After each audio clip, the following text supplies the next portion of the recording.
ओम नमो भगवते वासुदेवाय. अथ द्विषष्टोऽध्याय. उषा अनिरुद्ध मिलन. परीक्षिताने म्हटले, हे महायोगी, मी असे ऐकले आहे की यदुश्रेष्ठ अनिरुद्धाने बाणासुराची कन्या उषा हिच्याशी विवाह केला होता आणि या प्रसंगी श्रीकृष्ण व शंकराचे अतिशय घनघोर असे युद्ध झाले होते. हा वृत्तांत आपण विस्तारपूर्वक मला सांगावा. श्रीशुक म्हणाले, महात्मा बलीची कथा तर तू ऐकलीच आहेस, ज्याने वामन रूपधारी भगवंतांना साऱ्या पृथ्वीचे दान केले होते. त्या महात्म्या बळीराजाला 100 मुलगे होते. त्यापैकी सर्वात थोरल्याचे नाव बाण होते. बळीचा औरस पुत्र भगवान शंकराच्या भक्तीमध्ये नेहमी घडून गेलेला असे. समाजात त्याच्याविषयी मोठा आदर होता. त्याचे औदार्य आणि बुद्धिमत्ता प्रशंसनीय होती. स्वतःची प्रतिज्ञा तो पूर्ण करीत असे. शिवाय तो निष्ठेने व्रतपालन करीत असे. त्या काळी तो रमणीय अशा शोणितपुरामध्ये राज्य करीत असे. भगवान शंकराच्या कृपेने इंद्रादी देव नोकराप्रमाणे त्याची सेवा करीत होते. त्याला 1000 हात होते. एके दिवशी शंकर तांडव नृत्य करीत असताना त्याने 1000 हातांनी अनेक प्रकारची वाद्ये वाजवून त्यांना प्रसन्न करून घेतले. भक्तवत्सल, शरणागताचे रक्षण करणारे आणि भूतमात्राचे स्वामी असलेले शंकर बाणासुराला म्हणाले, तुला हवा तो वर माग. बाणासुर म्हणाला, भगवान, आपण माझ्या नगराचे रक्षण करीत राहावे.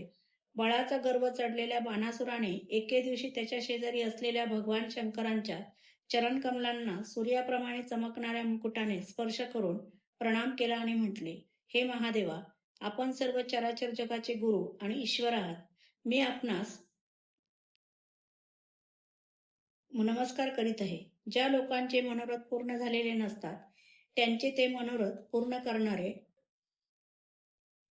आपण कल्पवृक्ष आहात. भगवान, आपण मला 1000 हात दिले आहेत, परंतु ते मला केवळ भाररूप झाले आहेत, कारण या त्रैलोक्यात आपणाखेरीज माझ्या बरोबरीचा दुसरा कोणीच योद्धा मला आढळत नाही. हे आदिदेवा, एक दिवस लढाईसाठी माझे हात एवढे सळसळू लागले की मी पर्वत फोडीत दिग्गजांवर चालून गेलो, परंतु ते सुद्धा मला भिवून पळून गेले. ते ऐकून रागावून भगवान शंकर म्हणाले, अरे मूर्खा, ज्यावेळी तुझी रथावरील ध्वजा मोडून खाली पडेल त्यावेळी माझ्यासारख्याच योद्ध्याशी तुझे युद्ध होईल आणि तो तुझा गर्व नाहीसा करेल. परीक्षिता, हे ऐकून मूर्ख बाणाला अतिशय आनंद झाला आणि तो आपल्या घरी परतला. आता तो मूर्ख भगवान शंकरांच्या सांगण्याप्रमाणे आपल्या सामर्थ्याचा नाश करणाऱ्या त्या युद्धाची वाट पाहू लागेल. त्याची उषा नावाची एक कन्या होती. ती अजून कुमारीच होती.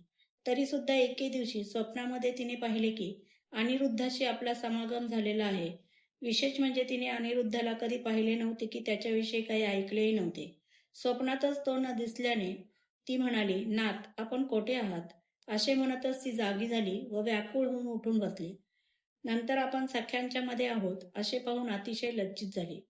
बाणासुराचा कुभांड नावाचा मंत्र्याची चित्रलेखा नावाची कन्या होती. उषा आणि चित्रलेखा एकमेकींच्या मैत्रिणी होत्या.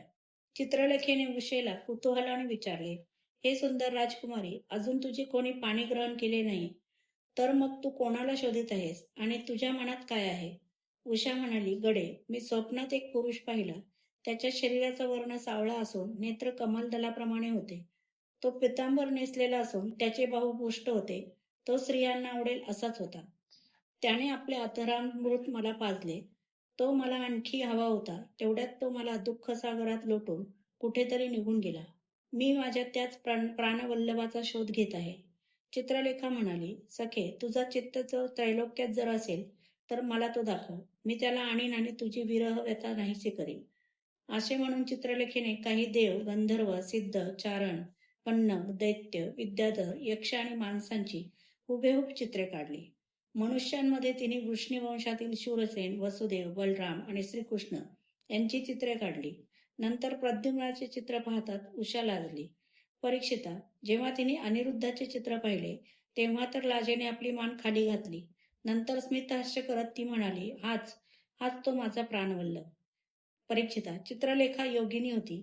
हा श्रीकृष्णांचा नातू आहे हे ओळखून ती आकाशमार्गाने श्रीकृष्णांच्या द्वारकापुरीत पोहोचली. तेथे सुंदर पलंगावर झोपलेल्या अनिरुद्धाला योगसिद्धीच्या प्रभावाने चित्रलेखेने उचलून शोणितपुरात आणले आणि सखी उषेला तिच्या प्रियतमाचे दर्शन घडवले. आपल्या परमसुंदर प्राणवल्लभाला पाहून आनंदाने तिचे मुखकमल प्रफुल्लित झाले आणि ती त्याच्याशी रममाण झाली. तिच्या त्या अंतपुराकडे कोणीही पुरुष डोकावून सुद्धा पाहू शकत नव्हता. उषाने त्याच्यावरील प्रेम दिवसेंदिवस वृद्धिंगत होऊ लागले. ती बहुमूल वस्त्रे, फुलांचे हार, सुगंधी द्रव्ये, धूप, दीप, आसन, सुमधुर पेये, खाद्यपदार्थ, मधुर वाणी इत्यादींनी त्याची सेवा करून त्याला खुश करीत असे. आपल्या प्रेमाने उषाने त्याचे मन जिंकून घेतले होते. त्या अंतपुरात गुप्तपणे तिच्या सहवासात राहिलेल्या अनिरुद्धला किती दिवस निघून गेले याचा पत्ताच लागला नाही. यदुवीराच्या सहवासाने उषाचे कौमार्य नष्ट झाले होते. तिच्या शरीरावर अशी चिन्हे दिसू लागली होती की जी कोणत्याही प्रकारे लपविली जाऊ शकत नव्हती. उषा ही अतिशय आनंदी दिसत होती. पहारेकराने ते ओळखून बाणासुराकडे जाऊन सांगितले की राजन, आपल्या राजकुमारीचे जे काही रंगढंग आम्ही पाहत आहोत ते आपल्या कुळाला बट्टा लावणारे आहेत. हे प्रभू, सावधपणे आम्ही महालावर पहारा देत असतो. आपल्या कन्येला बाहेरचा मनुष्य पाहू सुद्धा शकत नाही. असे असता ही कलंकित कशी झाली कळत नाही. आपल्या कन्येचा कलंक ऐकून बाणासुराला अतिशय वाईट वाटले. तो ताबडतोब उषेच्या महालात जाऊन पाहतो तर तेथे अनिरुद्ध कामावतार प्रद्युम्नाचा पुत्र होता. त्याच्यासारखा सुंदर त्रिभुवनात दुसरा कोणी नव्हता.